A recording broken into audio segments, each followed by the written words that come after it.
Hi, Archie. Hi. How are you? Hi. Good. It's great to see you. Did you have a good weekend? Yes. Awesome. Let me share my screen with you. Before we find our star and continue the story where we left last time, I wanted to go back to slide 15 and look at a couple things. So first, I had told you that I would show you what a goblet is. So you can see here this word goblet. A goblet is a type of glass that looks like this kind of style. So at the bottom, a goblet is going to be really narrow right here and then have a wider base. And then the cup part will look like this. So Wow. that's the shape of a goblet. A goblet can be made out of glass. Very fancy. Yeah, and this is kind of a funny one, right?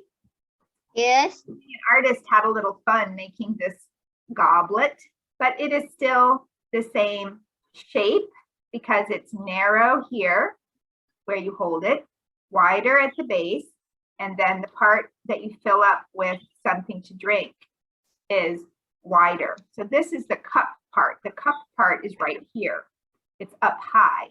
And then down below is a place to where you can hold it here if you want to. And that's called a goblet. And actually, even that's slide 15, even before then, on slide 14, I wanted to look at this part where Jack and Annie were talking to King Arthur. And King Arthur is saying, there's 3 empty chairs at the table, and you can sit in those empty chairs and join our dinner. But what King Arthur says is he says, and there once sat 3 who are lost to us now. And I wanted to talk for just a minute about this part, are lost to us now. Usually when we use the word lost, we say, I can't find it, right? I lost my keys. I can't find them. I lost my sunglasses. I can't find them. And a person can be lost, right? We can say the little boy got lost in the airport and couldn't find his parents. Or the dog got lost and couldn't find its way home. Well, that doesn't happen very often. Dogs are very good at finding their way home. But when we say lost to us or lost to them, that has a little bit of a different meaning. And it is what King Arthur is implying, the implication is that he does not think that they will ever see those 3 knights again. He thinks that they have gone, they did not come back, and he does not think they will ever come back. That is his opinion. He thinks But they were. Well, we could probably make that prediction because we know that Magic Treehouse stories have happy endings, and it would be very sad if they never saw those 3 knights again. So I think that would be a good prediction. But remember, King Arthur is a character in this story, and at this point in the story, King Arthur thinks that he will never see them again. He thinks they will never come back. And so he says, they are lost to us now. So he's giving the message or telling us his opinion that he doesn't think that they will ever see them again. And then we looked at goblets, and then there was a couple other things on here I wanted to show you. Right here, we talked a little bit about the food that the serving boy put in front of Jack and Annie. And we remember that Jack... Soggy is like wet. Right, we talked about the soggy piece of bread and that the food looked terrible.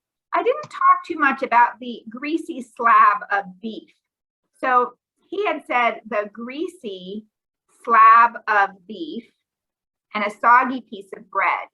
And I wanted to point out that the author is using adjectives to influence how we feel and what we think and what our opinion is. And so the author can change the adjectives if she wants us to think, wow, that looks really delicious and yummy, and I'm jealous of Jack and Annie for getting to eat such yummy food. Instead of saying the greasy slab of beef, the author could have said the juicy slab of beef. Juicy would be like, that looks so yummy and delicious, and a piece of steak, I can't wait to eat it. Unless, of course, you're a vegetarian and don't like to eat meat. But if you like meat, and especially like steak, then if the author used the word juicy, then you might think, oh, I really want that. It sounds so good. But she didn't say juicy. She said greasy. And this word has a lot of power. It has the power to change our opinion about steak to thinking, oh, that sounds horrible, disgusting, terrible. Because who wants to eat steak that's greasy? Ugh. And so that was smart of her to choose this adjective because it made us immediately think, boy, that food sounds horrible. And then if you're going to have bread, you definitely don't want it soggy. The only time I could imagine eating soggy bread is if I was eating French toast and wanted to put syrup on it, lots and lots of maple syrup. Then maybe being soggy with syrup would be okay. But in general, if I'm eating bread like a sandwich, I do not want the bread to be soggy. So by using those, she chose greasy and soggy in a really smart way because it immediately changes my opinion as the reader to think, oh, I don't want that. That doesn't sound good at all. And she's trying to make this whole scene at the Knights of the Round Table scene in Camelot, she's trying to make it sound at the beginning of the story like no joy, nothing good, nobody is happy about anything. And so even making the temperature cold and the air drafty and the food terrible, all of those things contribute to this idea of, oh, this is not a fun, happy place to be. And then I want to go down and show you, let's see here. There's a couple things there was so much on this page and we just kind of skipped over a lot of it. Here's something else I wanted to show you. Arthur turned against and blamed. I know I turned against. Great. So let me, you know, so much, Archie, but let me just point out a couple things in this paragraph right here. So here's where King Arthur was talking about how he had those 3 knights, his 3 bravest knights went to the other world, okay, to try to recapture the joy that was stolen from them. But then those knights did not come back. And because of that, King Arthur was angry and sad. He was grieving for the loss of those 3 knights who were probably also his friends, and he valued them. They meant and they are the best knights. Yeah, they were the best. And so he really misses them and he's not happy. He had said to them, okay, you 3 are brave. You go find our missing joy and bring it back to us. And then they didn't come back. Well, whose idea was it for them to leave? It was the idea of of his magicians, okay? Because right before this, it says the king sought help from the magicians of Camelot. Those are the ones who can do magic, kind of like wizards. And they had the idea, they are the ones that told him he must send his knights on a quest. And so when they did not come back, he wanted someone to blame. That word blame, right here where it says he blamed magic. Blame is when something doesn't work out the way we want.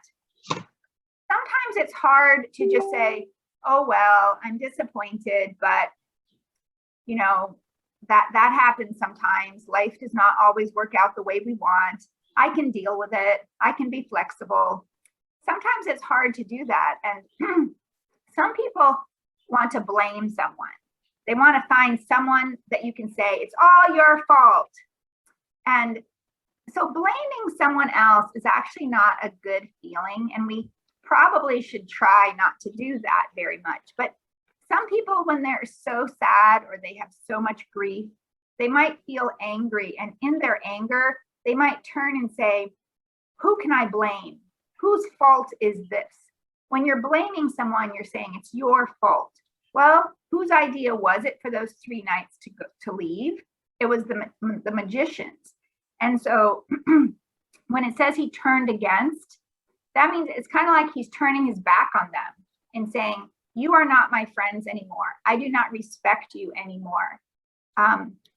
You are not welcome here anymore. I'm turning my back on you as though you are not here. I am blaming you. And not only did he blame them, but he blamed magic, because the magicians represented the idea of magic. And he decided, I don't want magic anymore. I don't want anything to do with magic, anything to do with magicians. I don't want to risk losing any more of my friends. And so he turned against them. That means he's saying, you're not welcome here anymore. You're not my friend anymore. I want someone to blame, and I'm blaming you and your magic. So when he banned magic, banned is to say, I will not allow it here anymore, ever again. And also that word banished kind of goes with that. When they're talking about the magic tree house, Morgan said it's banished from Camelot. Banished means it has to leave and it may never come back.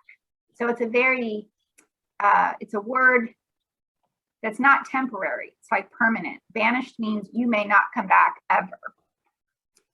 And the other word I wanted to show you was this word hence. Hence is not a word we see very often. Let me put a circle around it here. But it's an interesting word. I call it a transition word. It's a word we can put at the beginning of a sentence with a comma after it. And it means as a result of, or therefore. So it's a good word where you have something happen and then this causes this to happen, or because this happens, then it makes sense for this to happen next. So if we look at the sentence right before it, here's the word hence. Right before it is he, King Arthur, blamed magic for all of the bad things that happened to Camelot. Okay, the woes are all of the bad things that happened to it. And he's blaming magic. He's saying it's the fault of magic. If it wasn't for magic, if there was no magic, then nothing bad ever would have happened here. That's what he's saying. So because he blames magic, he is now banning magic of any kind from the kingdom forever. So hence means because this happened first, then this happens next. So this happening here, banning magic and saying no more magic is allowed, is because first he's blaming magic for all of their problems. So if magic caused all their problems, then he thinks part of the solution is to say no more magic ever again. Okay, the other thing I wanted to point out was in here, do you see right here where it says as long as? Well, I have always told you that when we have as blank as, it's a simile. And that a simile is a way of comparing two things. And so if I were just to show you again, simile is when we have two nouns. And so we start with noun number one. This could be a character or a thing or any noun, person, place, thing. And then we are going to compare it to another noun. So what we do when let me show right what this is. This is a simile. So what we want to do is we want to say something about this now. We want to describe it and say what kind of person, place, or thing it is. But instead of just saying that it's fast, we compare it to another noun. And so if what we want to say about the first noun is that it's fast, okay, or in here, we would put our adjective, we would put our describing word, whatever it is we want to say about this noun, okay, that would go in the yellow box. But then what we do is we think of another noun that is really fast, like super fast, and then that's going to go here. So think of something that's really fast, maybe a cheetah, okay? So we could say that he is as fast as a cheetah. So the as would go here and here. And we would also have to have the word is in here. So we have our verb. So we would say, this person is as fast as, and then noun number 2, like a cheetah. So that would be a way of saying that this person is fast. We say, how fast? As fast as a cheetah. Well, how fast is a cheetah? Super fast. That means he's really fast too. Normally, we would not think of a boy and a cheetah as being the same, right? One is a person and one is an animal. They're not the same. But we can use a simile to find something about them that is similar. So a cheetah, we think of a cheetah as being really fast. So we could say he is as fast as a cheetah. Another example would be he is as hungry as a horse. He is as slow as a snail. He is as slow as what? A turtle? No, as a sun. Maybe as hot as the sun. The sun is very slow. The sun doesn't move. Mean the sun in the sky? Yes. But do you know, Didn't it move? is the sun moving around the earth, or is it the earth moving around the sun? Earth moving around the sun. That's right. So Earth is very slow. We could say he is as sly as a fox. So we can think of, you know, we start with this noun. This is what we're talking about. And then we think of how do we want to describe it? What do we want to say about it? What do we want our reader to know about it? And then this is what we want to say about it. Okay, this is the adjective that is telling us about this noun. But we can use a simile as kind of a fun way to do that. And so instead of saying he is very fast, we can say he is as fast as a cheetah. And so we use this as, and then the adjective, and then as. So that's a simile. And here I noticed we had as, and then long is an adjective, and then as again. However, but in this sentence, as long as, it's not being a simile. Instead, this phrase, this group of words, as long as, has a special meaning. So let's look at that sentence. Morgan says, he, King Arthur, has allowed me to stay. So King Arthur has told Morgan that she can stay in Camelot, in the castle, as long as I promise not to practice the art of magic ever again. So what this means here, as long as, it means on condition. So he's making a deal with her and he's saying, okay, you can stay in the castle only if, on condition that you never practice magic ever again. So here, this phrase, as long as, is not a simile. We're not saying that the castle is as long as the beach. You know, we're not comparing the castle to something else and how long are they? Can we measure with a ruler how long they are? Instead, as long as has a special. As long as what? In this sentence, as long as is not comparing two things. It's just saying, like, if. you know, it's making a deal with someone and saying, you can do this as long as you do this, or as long as you promise this. So you can do this on condition, or if, or only if you promise, da, da, da. So he's saying you may not do magic ever again. And if you promise never to do magic ever again, then you can stay in the castle. So that is how as long as is used in this sentence, not as a simile. Okay, I'm going to head to where we finished up last time and find our star. And there is one picture I will show you right here. All right, so we talked about here this word cauldron. Okay, so in this yellow box, the Christmas Knight is explaining to them what the quest is. So the Christmas Knight is telling Jack and Annie, when Jack says, what exactly is our quest? The Christmas Knight says, you must journey or travel to the other world. He says, there you will find a cauldron. Well, I want to show you what a cauldron looks like. So here is a picture of a cauldron. It looks like a big pot. People that write stories that have witches or wizards in them like to use a cauldron as a place where they are brewing their magic spell. And so because this is something we would see in a fantasy story. Is this real? No, this would be fiction, right? This would be fantasy. This would But can this be real? Well, you know, a chemist in a laboratory could probably make something look like this using the right chemicals. You know, someone who works in a laboratory as a chemist can mix things together and make all sorts of things appear.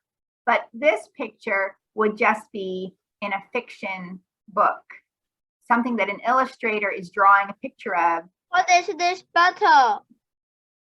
That to me, it looks like water with blue food coloring in it to make it look like blue water. So the illustrator of this picture would be drawing a picture for a story that has a wizard or a witch in it that is brewing some magic potion. So, but what a cauldron is a pot that looks like this, and it would go over a fire, and then you could cook something in it. So actually, people can use cauldrons in real life in the kitchen when they're cooking a big stew, for example, or some soup. Then they might use a cauldron in the kitchen.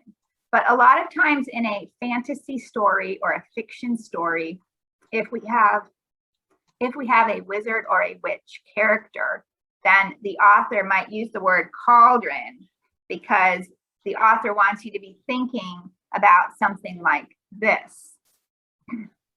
Have you seen a picture of a chemist before in a laboratory? No. Well, let me show you one. Okay, these pictures would show you a chemist in a laboratory who is mixing chemicals. For example, here you can see in a laboratory, a chemist is mixing different liquids together.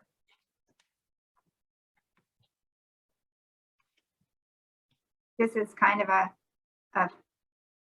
fun picture of a chemist in a laboratory who is mixing different chemicals together.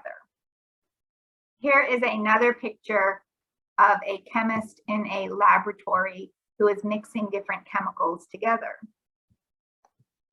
Here you can also see a chemist in a laboratory who is mixing chemicals together. So a chemist in a laboratory can mix things together and can make new things from, she can take two different things, mix them together and make something new. So I want to look inside this yellow square for a minute. 4 minutes. Knight says that in the cauldron is water of memory and imagination. we talked about how because there's a capital W, a capital M, and a capital I, it's the name of something. But we didn't talk about what it means. Water of memory and imagination. Do you know what the word memory means? Yes. What is memory? Memory is like something.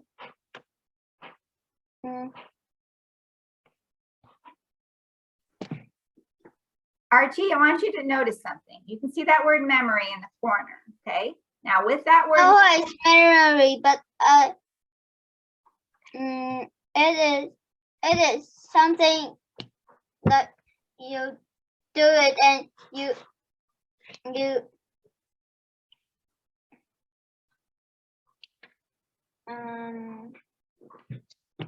do you see these 3 letters right here? Yes. Well, MEM is in both the word memory and remember.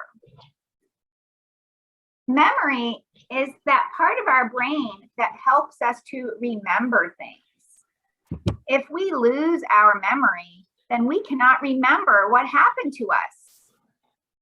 Having a memory is so special because it helps you to remember the trip that your family took to England or to Italy, or when you climbed a mountain. When we do special things and have really happy and good times with our family and our friends, we like to remember those. And the part of our brain that can remember those is called the memory. Memory. So it's really good to have a memory. We do not want to lose our memory. And you can have a memory DVD. And that would be great, wouldn't that? Our brain is like that. It's like a memory DVD for us. This word here, it only starts here. Imagine. Actually, we could turn this into an E and have the word imagine. Imagine is something we can do when we can let our brain have fun coming up with all sorts of ideas. And those ideas can be things that are inventions that don't even exist yet. They can be ideas for paintings or for stories or for something we would like to do.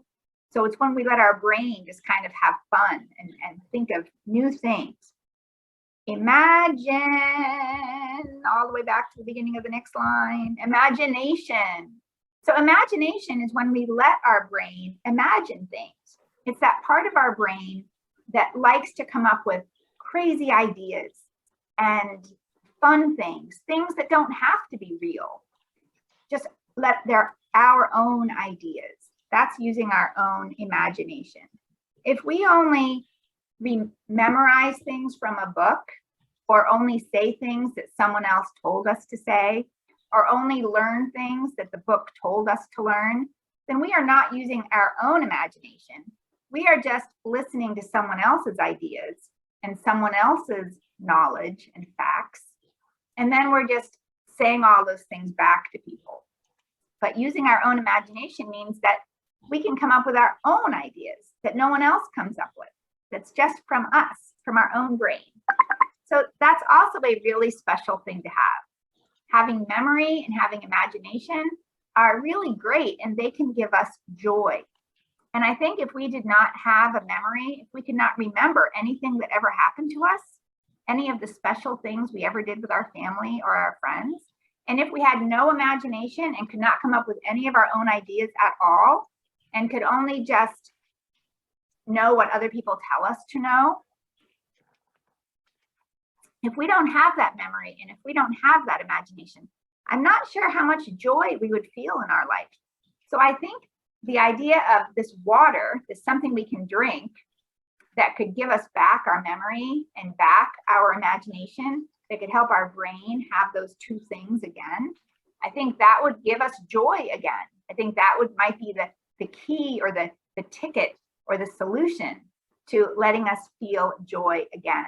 Because when we have our memory of all of those fun things that we've done that have made us happy, and when we can use our imagination to come up with our own ideas and tell our own stories and think of our own things, then we can really be joyful and excited about life, and life can feel more happy. So I am not sure that joy is something that you just say, here's joy. I want my joy back. I take your joy, I give it back. I think joy really comes from our ability in our own selves to have a memory and to remember those good times that mean so much to us, and also to use our imagination to come up with our own ideas, write our own stories, and come up with our own inventions. So the Christmas night continues and says, you must bring a cup of the water back to Camelot, and if you fail, Camelot will never come back to life. Never. Right? That sounds really scary. So Annie says, how do we do all that? Asked Annie, wiping her eyes. And the Christmas night says, remember these 3 rhymes, said the Christmas night. So we're going to look at those 3 rhymes and then we'll be done. And Jack, of course, says, wait, let me write them down, said Jack. His hands trembled because I think he's nervous. As he pulled out his notebook and pencil, he looked at the Christmas night. Okay, I'm ready, he said. Gripping his pencil made Jack feel stronger. Jack always feels better when he has a, pencil in his hand, or he has a book to look at. That makes him feel like everything's going to be okay. There's something he can do that will help him know what to do, help him learn about what he needs to do. The knight's voice rang out from inside his helmet. Here comes the first rhyme. Beyond the iron gate, the keepers of the cauldron wait. Okay, so rhyme number 1. Beyond the iron gate, the keepers of the cauldron wait. So the rhyming words are gate and wait. Jack quickly wrote down the knight's words. Okay, what's next? He asked. The Christmas night went on. 4 gifts you will need, the first from me, then a cup, a compass, and finally a key. So let's see, the second rhyme is right here. 4 gifts you will need. This reminds me of the 4 M things they needed to find with the magic tree house. So I hope this doesn't take 4 books. Maybe it will. 4 gifts you will need. The first. No, they will not waste 4 books. The 4 gifts, I don't think anything rhymes with need. I think it's me and key. Sometimes when you're writing a poem. I know it's poem. Right? And then we have these 4 lines. And this is line number 1, number 2, number 3, and number 4. A lot of times it's the second and the 4th line, the last word of the line will rhyme. For this you will need the first key, then a cup, a compass, key. So Jack says, cup, compass, key. Got it, said Jack. The Christmas night's voice boomed again. If you survive to complete your quest, the secret door lies to the west. These are very mysterious poems. I think we will be spending a lot of time in this book trying to figure out what these poems mean. Quest, west. If you survive, that means if you don't die, if you survive to complete your quest, the secret door lies to the west. West is when we have these directions. We have north, south, east, and west. And so this is west. Okay, and that's actually called a compass. And we saw that word compass. So west is there. West is there. So, well, if this is north, then yes, that's right. So 4 gifts you will need. The first from me, then a cup, a compass, and finally a key. Let's take a quick look at what a compass is. So here we can see a picture of what a compass looks like. Oh, I know how it is. Okay, so a compass, if we're holding one in our hand and we're going hiking, this is really helpful because it can let us know what direction is north or east or south or west. And that depends on where we are and where is the North Pole of the Earth and where is the South Pole of the Earth. Okay, Jack copied down the last rhyme, then looked up at the knight. Anything else? He asked. Without a word, okay, so now he stopped talking. The knight pulled off his red cloak. He dropped it to the floor. It fell silently into a heap at Jack and Annie's feet. Well, that's interesting. He stopped talking. He took off his red cloak and he dropped it onto the floor by their feet. The Christmas knight snapped his horse's red reins, then galloped out of the great hall. All right, so all we got done today actually was reading these 3 rhymes. But tomorrow, I think we will see Jack and Annie begin the quest. And I bet they will need that red cloak that the Christmas knight just left on the floor. It's the first gift. Oh, that's right. You're right. That was something from him. So I guess they've already gotten thing number 1, maybe. We'll find out tomorrow for sure.